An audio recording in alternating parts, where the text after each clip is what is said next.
to avoid the detractors of khushu'. So the same way there are things that add to a person's khushu', there are things that detract from it. For example, sins. Where is khushu' going to find place in the heart of a habitual sinner? مَا جَعَلَ اللَّهُ لِرَجُلٍ مِّن قَلْبَيْنِ فِي جَوْفِهِ. Allah said, I have not placed two hearts in the chest of any man. It's the one. So if the RAM, to use computer terms, of that heart is full and busy, there's no space for anything else. And processing speeds will be slow. So you know that there are things that need to be offloaded. Make space, make room. If you truly want khushu', make room for it.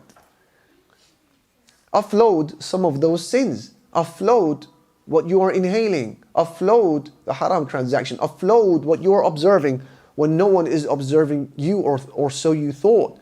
Offload the songs and the music. Offload that.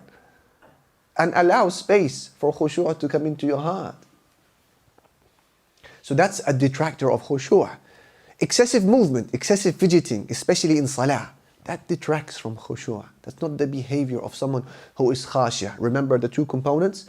Humility, humble and still.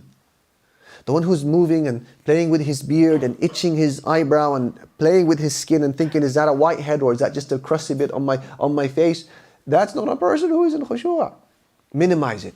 And that is why Sa'id ibn al-Musayyib, when he saw a man who was twirling his beard in salah, you've seen this before, right? Twirling his beard in salah, what did Sa'id say?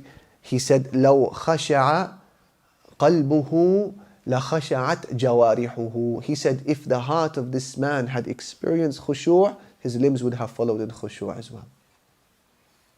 Yani he's fidgeting because his heart is fidgeting. He's moving because his heart is not unstable. It doesn't have that stillness, that calmness, that serenity, that humility of the khashia'. Right? One of our friends, he said, Wallahi, he said, I saw in Al-Haram al-Makki, an uncle who was buying and selling, he was trading his siwak during his salah. Yani, he said, Allahu Akbar. And someone says to him, uncle, how much you selling this bundle of siwak? He said, 2 riyal. That man said to him, come on, yeah, Sheikh, 1 riyal. He said, can you take the 2 riyal or go? Buying and selling in salah. So, yani, this is another detractor of salah. Silence those electronic hallucinations. Really, look at the social media platforms that you don't need. Uninstall them. Because the more you expose yourself to through that highlight reel, the more you will see during your salah. What you don't need to see, uninstall it, remove it from your life. It's the one heart that you possess.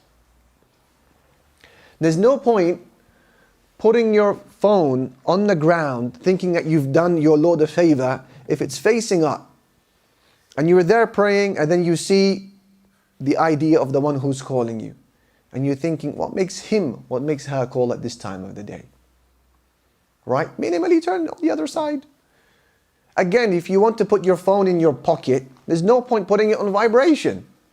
Silence it at least, because if it's vibrating, what are you thinking in salah? You're thinking, wonder who that is, Uncle Jamal? Is that Derek from work? Is that Shemaima perhaps? Who's calling me? Do yourself a favor and silence these electronic hallucinations and uninstall the ones that you don't need. Free up some space.